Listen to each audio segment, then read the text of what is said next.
जोत जात के खेत उसमें गेहूं बो दिए, और गेहूं जब पका तो कच्चा कच्चा जो दाना था ना, उस समय सारा दाना निकल आया था, उसको तोड़ के बाली और फिर वही आंबा लगा के उसमें भूना और नीम नीम करके फूंक फूंक के उसका क्या नाम दाना मैं खेत में बैठ के खाया। स्वादिष्ट एकदम, रोटी खाने की दिल ही नहीं। एक साल कोई खास पैदाइश नहीं कर पाई, क्योंकि पहली बार खेती की, उतने होशियार नहीं थे। फिर भी घर में कुछ न कुछ खाने के लिए इंतजाम तो हो ही गया। और उस खेत के बीच में ही एक बगीचा था, 10-15 आम के पेड़ थे। आम के दिनों में खूब आम खाया। फिर वो आस पड़ोस के खेतों में ज्यादा अनाज पैदा हुआ, 1.5 गुना। हमारा 2/3 पैदा हुआ। पिताजी ने कहा हमको तो करना आता ही नहीं है, छोड़। पिताजी का तो अकेले लड़के थे, तालमेल क्या रहता था बेचारा। पिताजी गरीब आदमी, क्या तालमेल का। मैं जैसे जैसे खिलाते थे पिलाते थे, ज्यादा परेशानी तो माँ को होती थी। ऊंचे घर से आई थी, बड़े वैद्य की लड़की थी। नानी माँ ने चालाकी करके पिताजी का जनेऊ यज्ञोपवीत बड़े धूमधाम से गांव में किया। खूब लड्डू बनाए बूंदी के, सारे गांव को खिलाए, सब जात वालों को कहा आओ खाओ। लोगों ने समझा बुढ़िया के पास बहुत पैसा है, चारों तरफ है, शोहरत हो गई गांव में। पटियाले के वैद्य जी आए, उन्होंने पिताजी का शादी कर दी। पिताजी का काम बन गया। अरे इतने बड़े घर की लड़की, तो फिर उसको खाना पीना पहनना ओढ़ना मकान सब अच्छा चाहिए ना, और नहीं मिला जिंदगी में कभी। बच्चे की आशा लगा के बैठी थी, बच्चा बड़ा होगा, नौजवान होगा, पढ़ लिख कर खिलाएंगे पिलाएंगे। और 3 बच्चे मर गए पहले ही, चौथे हम पैदा हुए। तो अब टैली किया अलौकिक में, दिल्ली में 4 पैदा हुए, 3 मर गए, 1 रह गया। एक बार चाय की दुकान रखी मेले में, रात दिन खूब चाय बिकी। एक चौबे जी थे, उन्होंने बताया कि ये चीजें डालेंगे, ये मसाले 24-25 मसाले बता दिए, इसमें डालेंगे तो चाय बहुत बढ़िया बनेगी। सारी दुकान वाले तुम्हारे चाय की दुकान पे आके भीड़ लगा के पिए। हमने सारा मसाला खरीदा। 2-3 दिन दुकान चली, रात दिन सोने का भी मौका नहीं। पिताजी ने थोड़ा सहयोग दिया, शुगर ने इतना खर्चा किया, बढ़िया चाय बनी तो सारे लफड़ लफड़ पी जाते थे। 15 पैसे की चाय, बाद में 2.5 रुपए बचे।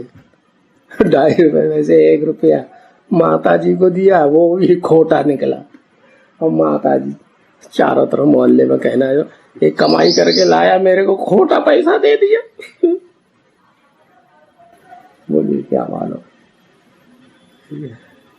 किसी शैतान आदमी ने ढेर सारी चाय पी ली, 6-7 कप चाय पी हुई, अगर खोटा रुपया दे दिया।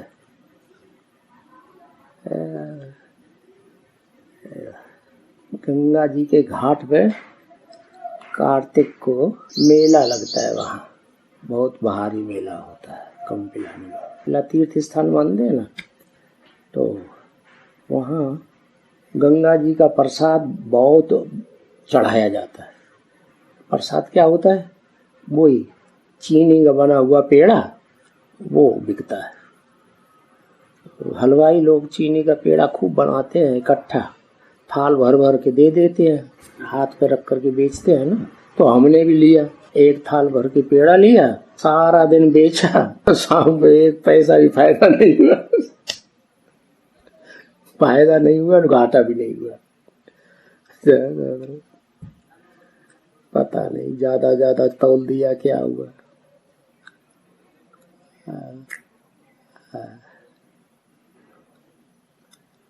ऐसे ही गुरु नानक की जिंदगी में हुआ, वो भी ऐसे ही दुकान चलाते थे, उसमें घाटा ही मार देते थे। पिताजी ने शरीर छोड़ा जब दिल्ली में प्रेमकांता भाइयों के चक्कर में फंस गई, तो हम ऑल इंडिया टूर में निकल गए 78 के अंत में। 78, 79, 80, 81, 82 तक 5 साल टूर में ही रहे। जितना पैसा था अपने पास वो सब खलास हो गया। टूर में भी लोग कोई जिनकी समझ में आता था देते रहते थे कुछ न कुछ, लेकिन फिर अचानक पिताजी ने शरीर छोड़ दिया 82 में। हम फर्रुखाबाद में थे उस समय, गंगा जी की सेवा कर रहे थे। गंगा जी के घर में कभी कभी खाना मिल जाता था, बाकी उन्होंने रहने के लिए ठिकाना कभी नहीं दिया। घर में 4-5 लड़कियां थी, हम नौजवान थे, इसलिए सोचा होगा हम उस टंडे को कहाँ दूं जगह। तो धर्मशाला में टिके रहते थे। 1-2 बार ऐसा हुआ धर्मशाला में बहुत भीड़ हो गई और थैला रखने के लिए अलमारी भी छोटी सी नहीं मिली। बरसात के दिन थे तो फिर पार्क में ही सोना पड़ा, पटिया के ऊपर।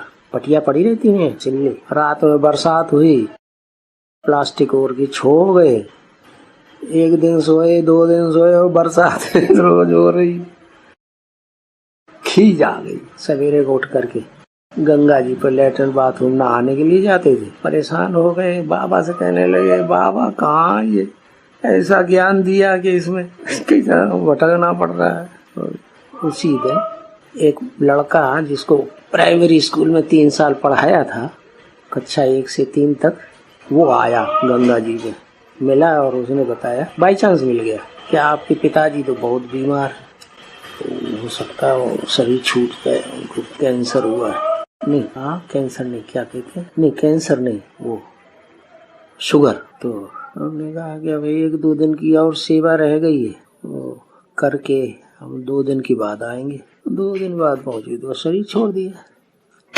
फिर हमको ठिकाना ही नहीं था कहीं। लोग हो गया, वो बहन पहुंच गई थी, उसने जला अला के सब क्रियाक्रम कर लिया, शाम हो गया। हम पहुंचे तो घर तो खाली था। बहन आई हुई थी बहुत दिनों से, वही परवरिश कर रही थी पिताजी की। घर से बुलावा आता था कि अब जल्दी आ जाओ, यहाँ कोई खाना बनाने वाला नहीं है। बच्चे छोटे छोटे विश्वनाथ परेशान हो रहे थे। उन्होंने अपनी बहन को बुलाया, वो भी चली गई। तो माता जी को जल्दी थी जाने की। जैसे ही हम गए, वो दूसरे दिन वहां से विश्वनाथ को बुलाया, वो आ गए, लेके चले गए। हमें घर खाली मिल गया, हमें जो चाहिए था तो मिल गया। से बीके में चल रहे थे, शुरुआत चलना शुरू किया, जोश में आकर रजिस्टर पोर्ट से क्या नाम, इंग्लैंड लेटर में रजिस्टर्ड पोस्ट से 2-3 पत्र भेज दिए कॉपी करके। एक विजय लक्ष्मी के यहाँ, एक मोहल्ले में जो पीछे घर है ना शुक्लों का, बीकर शुक्ल के यहाँ, और एक अपने ही मोहल्ले में पड़ोस में नेक से पांडे थे उस समय। तो पड़ोस में मनोज भाई रहता ना, उसके चाचा, उनको 3 पत्र भेजे। उसमें लिख दिया कि अब हमें लौकिक बाप की कोई प्रॉपर्टी नहीं चाहिए, हमने अलौकिक बाप की गोद ले ली।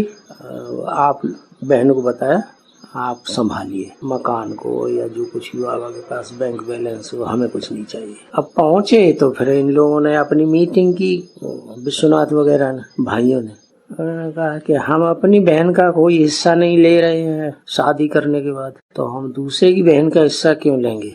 तो उन्होंने मना कर दिया, हम कुछ नहीं लेंगे, आपको संभालना पड़ेगा, बैंक भी संभालो, घर भी संभालो। तो उन्होंने सोचा कि चलो, बाबा ने तो कहा 3 पैर पृथ्वी तुम्हें चाहिए, कोई देता है तो ले लो। तो उनका भाग्य बन गया। क्या हम तो दे चुके थे पहले ही, भाग्य बन गया भाई उन लोगों का। पिताजी गुस्से में आ गए, लोगों ने, गांव वालों ने बता दिया, ब्रह्मा कुमारियों के चक्कर में फंस गया। उन्होंने गुस्से में आ गए। बड़ा बढ़िया जमीन थी गांव की, अहमदगंज के गांव के पास ही।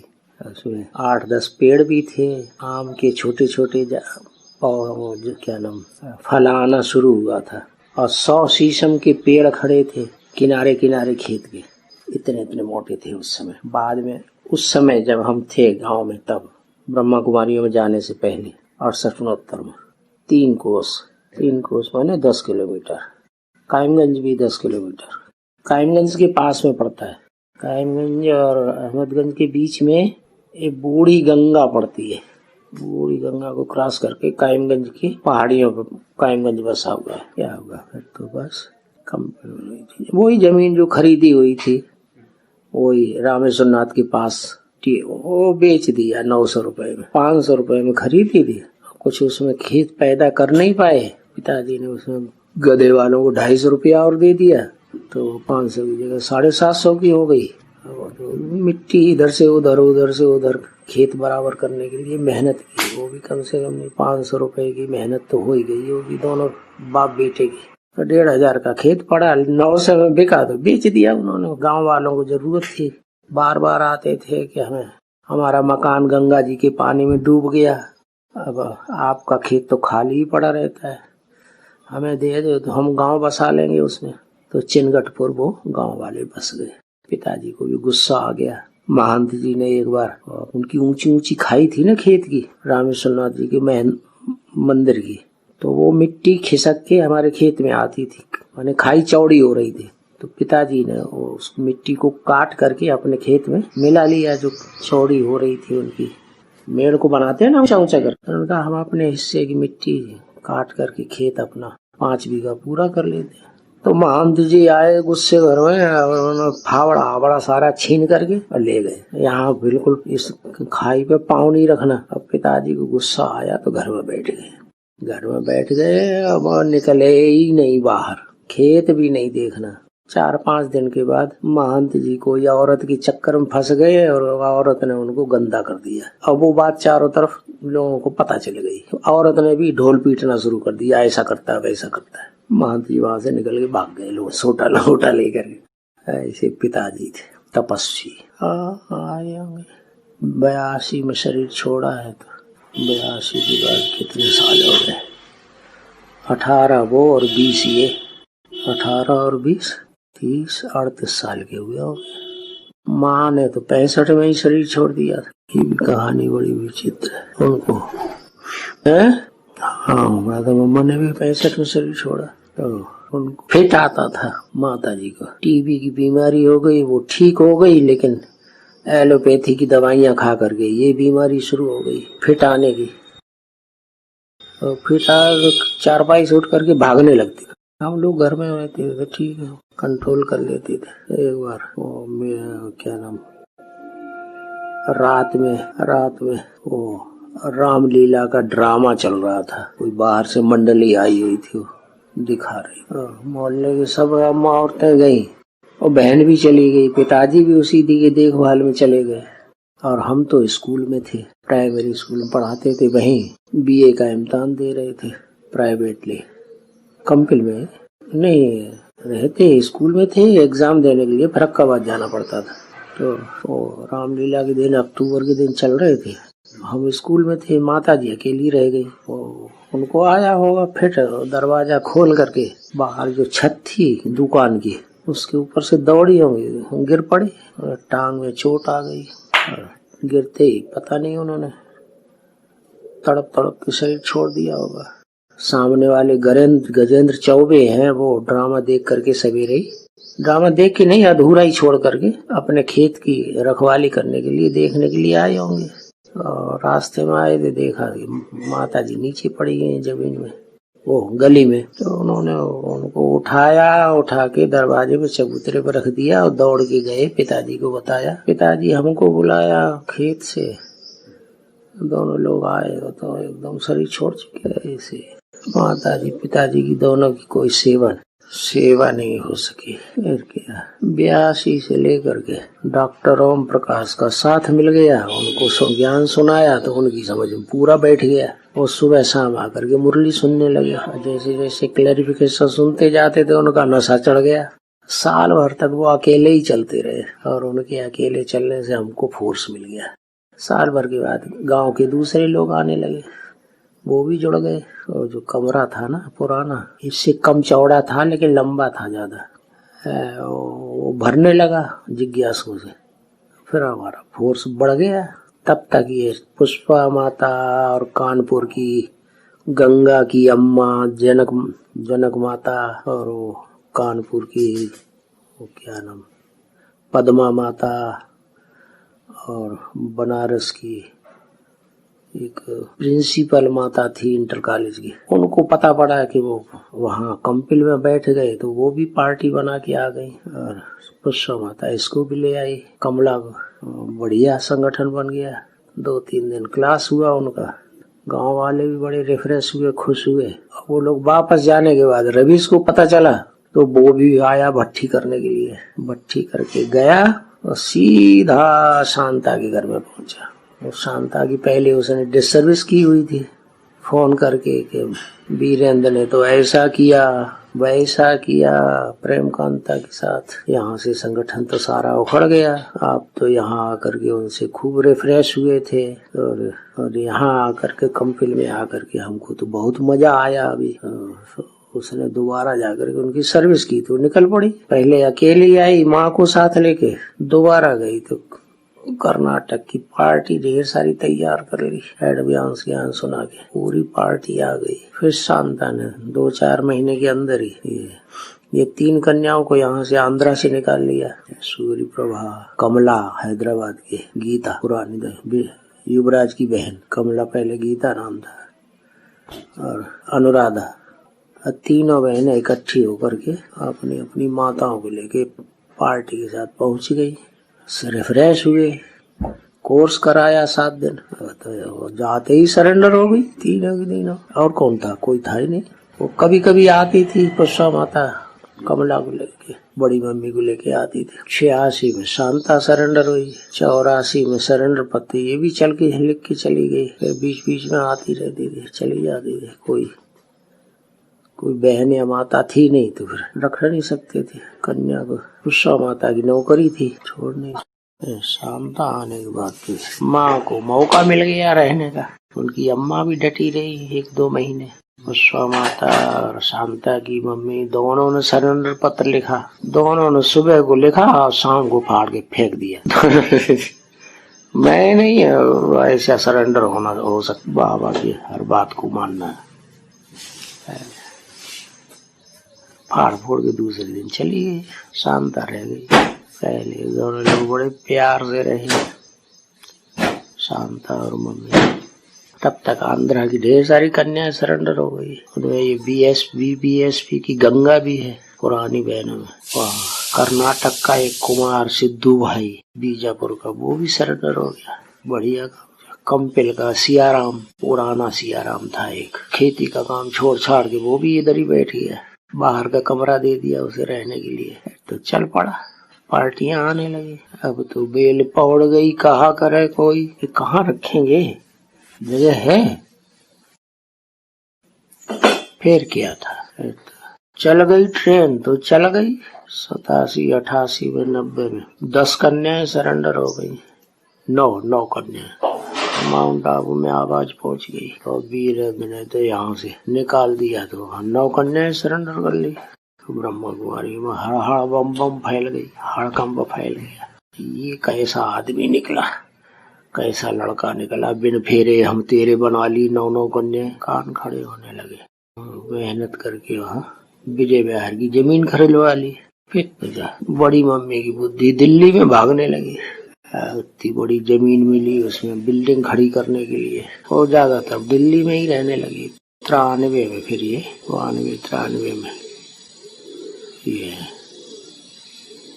क्या नाम, काशी माँ आई पहली बार। कुछ दिन रही नानी के साथ, फिर चली गई। तो और कन्याएं भी आई, हैदराबाद की, कलकत्ते की, राउरकेला की, अच्छी पढ़ी लिखी कन्याएं। 2-3 साल में सरेंडर भी हो गई। क्या ये लोगों ने खरीदा, वो अपना पैसा उड़ने लगे। पैसा कहाँ डालें, तो कंपनियों में पैसा डालना शुरू किया। तारा कंपनी में डाला, और क्या कुबेर कंपनी में डाला, त्रिकोण कंपनी में डाला। उसकी एक शाखा कंपनी में भी खुल गई। उसके मैनेजर यही बन गए, श्यामू के बड़े भाई। तो त्रिकोण में भी ढेर सारा पैसा जमा कर। फिर तो ज्यादा पैसा आने लगा, तो फिर गोल्डन फॉरेस्ट कंपनी का पता चला। एक भाई थे अहमदाबाद के, दिलसुख भाई, वो पुराने एजेंट थे गोल्डन फॉरेस्ट।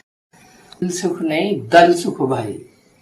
अपना पैसा कभी भी नहीं डाला गोल्डन फॉरेस्ट में, दूसरों का तो डलवाया, अपना पैसा एक भी नहीं डाला। और जितना भी वो मिलता था, क्या एजेंटशिप कंपनी से, वो सारी निकाल लेता था, कुछ भी नहीं रहने देता था। लाखों रुपया उन्होंने कमा लिया।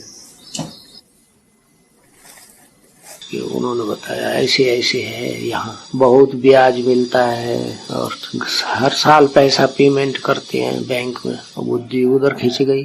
जिज्ञासु का सारा पैसा उठा के 50-50 के 1000 के हिसाब से गोल्डन फॉरेस्ट में एक एक खाता सबके नाम से, अब पीछे से अपना नाम, माँ का नाम लगा के शुरू कर दिया। करते करते 93 से लेकर के 94, 95, 96, 97, 98 तक, 99 तक, 98, 99 में पता नहीं क्या हुआ, ये सारी कंपनियां छोटी मोटी बड़ी सब फेल होने लगी और लोग घबरा गए। गोल्डन फॉरेस्ट से भी जल्दी से पैसा निकालना शुरू कर दिया। अब इतने लोगों का पैसा कहाँ से वापस करें इकट्ठे, तो कुछ न कुछ धंधे में लगा देते थे कंपनी वाले, या जमीन खरीदने में, जंगल खरीदने में लगा देते थे। तो प्रॉब्लम हो गई, पैसा पूरा दे नहीं पाया। उसी बीच में ये पंजाब के जो क्या नाम, चीफ मिनिस्टर, और हरियाणा की चीफ मिनिस्टर चौटाला, उन्होंने गोल्डन फॉरेस्ट में मांग की कि हमें 400 बीघा जमीन दे दो। 400 बीघा नहीं, शायद 400 एकड़ जमीन की मांग की। तो हम उसे कॉलोनाइज कराएंगे, कॉलोनी बनाएंगे, खूब पैसा कमाएंगे। इन्होंने मना कर दिया, गोल्डन फॉरेस्ट वाले के मैनेजर ने, सियाल साहब ने मना कर दिया कि ये तो पब्लिक का पैसा है, आपको कैसे देना। बस वो दोनों गुस्से में आ गए, उल्टे सीधे इल्जाम लगा करके गोल्डन फॉरेस्ट फ्लॉप करवा दिया। पैसा फंस गया सारा उधर। तो भी गोल्डन फॉरेस्ट वालों ने हमको ये जमीन दे दी, चंडीगढ़ वाली 400-500 बीघा। लेकिन जमीन में से जितना भी लकड़ी का उनका प्रॉपर्टी थी वो सारी उन्होंने काट ली पहले, फिर हमें दे दी।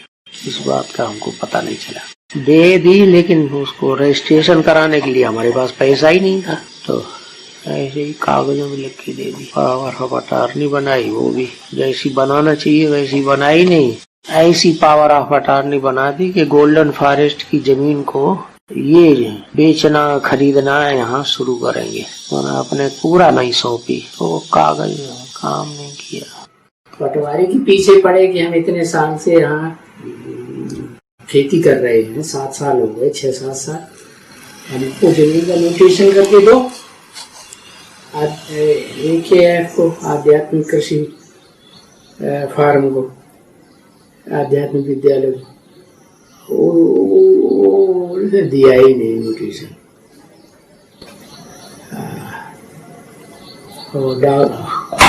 पटवारी का नोटिशन हो जाता है तो पक्का हो जाता है कि हाँ भाई इनका कब्जा भी है। गड़बड़ हो गई। हम अंग्रेजी जानते नहीं थे, बहनों ने ध्यान नहीं दिया उसे पढ़ने में। वो पावर अटॉर्नी उन्हें इस तरह दे दी कि ये जमीन की देखभाल और बेचना करना ये गोल्डन फॉरेस्ट की तरफ से करेंगे। तो वो जमीन जैसे हमको नहीं मिली, ओनरशिप बनाना चाहिए ना।